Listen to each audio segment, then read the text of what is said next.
My first impression of Marlboro was actually years before I started to work here. Um, my ex-wife was the Associate Dean of Students, and this was a really cool place. Uh, the kids were fun, and yet you knew that they were doing something that they thought was important all the time. I have a distinct memory of probably before I worked here, like maybe 20 years ago, when I had little kids and I would pick them up at their preschool and we'd ride our bike, or I'd ride them out here on my bike and them in the buggy, and we'd come and just sort of watch the college students. It was sort of like going to the zoo or something, like, don't feed them. It was just a lot different, and I was really attracted to the academics, but more than that, I was just attracted to this place and this space up, like a very tiny community up on a hill, and everybody kind of fits in and can have big goals and be accepted and think outside the box. Oh, it felt like home. I remember that first moment when I was driving up South Road, and it was with my mother at the time, and we were getting really close, and you could see all the trees really close in on the roads, and it just felt right. Like, I had chosen a whole bunch of different colleges to go visit and look at and apply to, but Marlboro was perfect. We got here and it was like rugged, and there was spitting snow in the air, and it was May, and it's just like, yes, this is everything I wanted in college. And it was really not really a decision after that. It had already been made. I was there.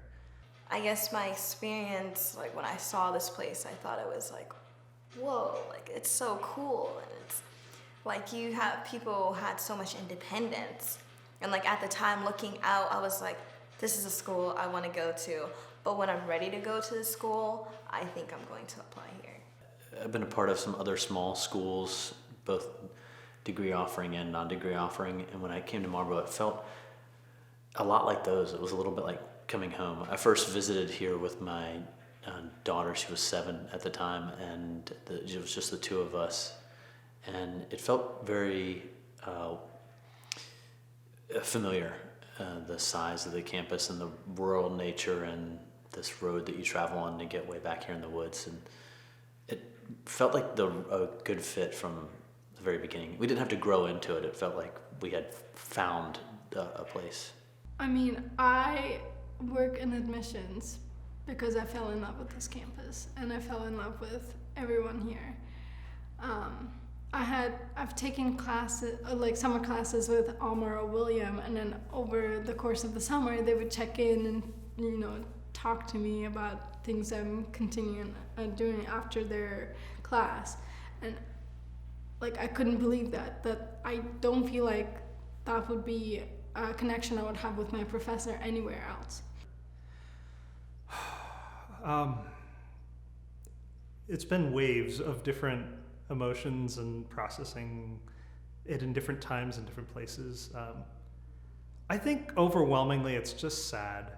It's a real tragedy to see what's going on, and not in a way that sort of makes me want to run up and like say, let's fix this. I don't see a fix at this point. I don't see good paths that aren't destructive in some major ways. It's really, really, really sad. Marlboro has been part of my life for a really long time. So I'm certainly feeling very sad about the college closing, and wish there was another venue for the college, but I also feel like a lot of work has been done to try to figure out the best alternatives for it, and I do believe that they've, the administration has found a place that will continue many aspects of the college, and I'm grateful for that. I'm trying to be positive in the moment because there are so many good things that still exist. So it's important to me to remember that those are currently happening, that's a present thing. But I think everybody would tell you that it's sad and there's a sense of loss. I don't know how I'm affected by the closure. feels as if those of us down in the maintenance building are kind of, I can't say waiting for the shoe to drop, but waiting for more information.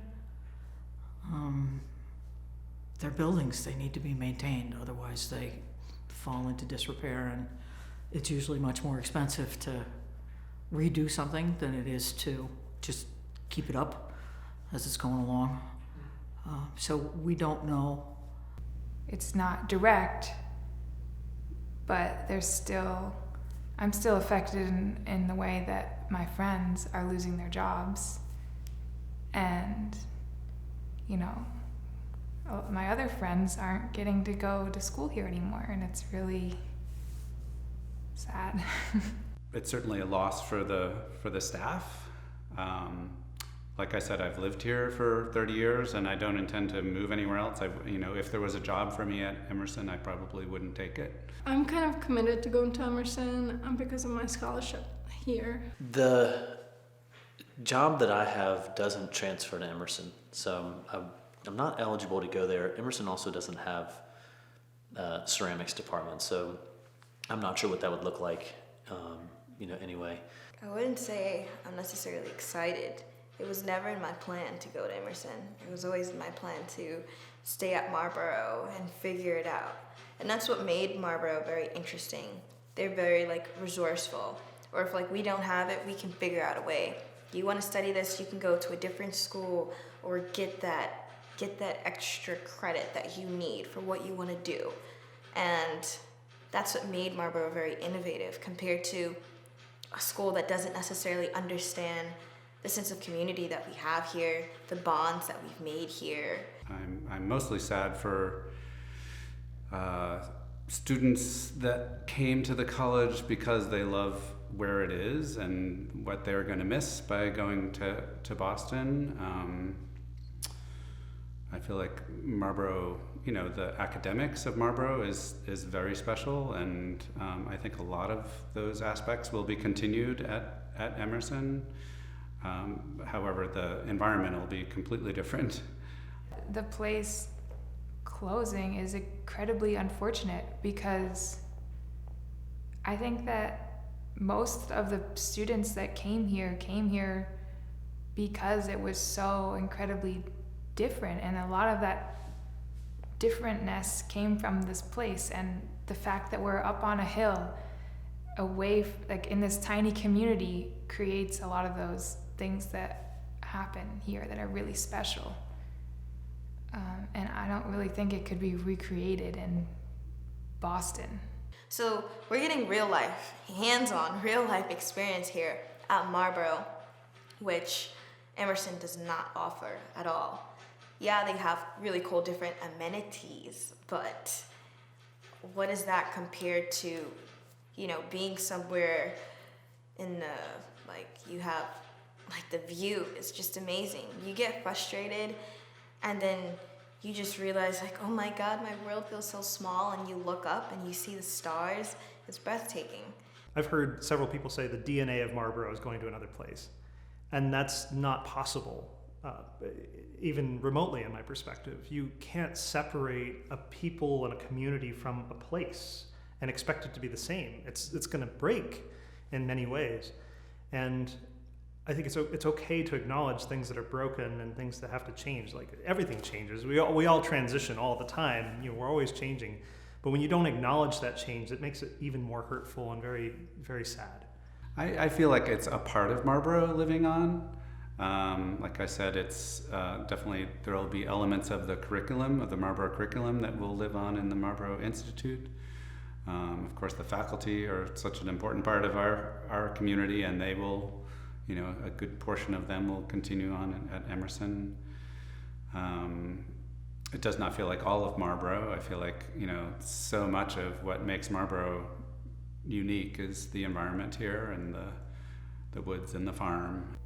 It will only be a merger if the Marlboro community still holds on to some of its identity. With the Marlboro students that are there, I definitely think that we can educate the Emerson students about what real community looks like and what real togetherness is. this place teaches communication in ways that you don't get anywhere else. I never got it in college. So I think those things are becoming less important to the people who are looking to get out of high school and move on. And the small schools are taking the hit for it. I had a friend who went to Green Mountain and the school just closed, and that's it. Like, she couldn't get her transcript, she couldn't get her like anything. So now she's going to, I think, Vermont Tech, and she's like, well, I don't have any of this stuff. I did go to the school that closed, and we were left high and dry. And I think even though Marlboro went in a kind of weird way about it, I think they were thinking of the students first. Marlboro's been around for so many years, so many decades, that I think it's really natural to feel angry and to feel upset and guide that towards a particular group like the Board of Trustees and the President. And I think they share blame, absolutely, and I feel like they really haven't apologized to the community in the way they should. It doesn't matter how you're involved. If you're in a leadership capacity, it is your responsibility to take ownership of that capacity and drive the narrative there. And I don't feel like that's happened to the degree it needs to. You know, whoever made these decisions probably didn't want this outcome, and I believe that. I'll be looking for jobs in this area, and I'll be very excited to see what happens in terms of this campus. I mean, I think it's ideal for some kind of an educational institution, whether that's an art school or environmental program or something like that. I love the thought of it continuing to be an educational institution, but even if it's not, what a waste. So it needs somebody here. And even if it's broken up into different sections, as long as somebody's here and things are being taken care of, that'll be okay. The arts cluster, this group of buildings down here, is set up so nicely for the visual arts, and I can imagine it developing into an artist residency and workshop facility where people come and an instructor comes as well, someone new each time, and they have an intensive studio learning session that's a weekend or a week or 2 weeks, and the people are housed here on campus and eat here, and everybody lives very communally for that amount of time, and then everybody disperses and then a new group comes in. This place is so ripe for education. It's its own library without the library. You can go into the land and you can learn so much. You can learn endlessly about what's going on in the world just by going out into the woods. It would be a shame for this place to not have that quality of education. I just hope that whoever inhabits the library next really loves it. Or just this campus in general. This place has been really special to a lot of people. Yeah, it's always going to be part of me, and it's, Marlboro is going to stay in my heart forever. Yeah. I do like having students around and faculty and the other staff. I've met an incredible number of spectacular people here over the years. So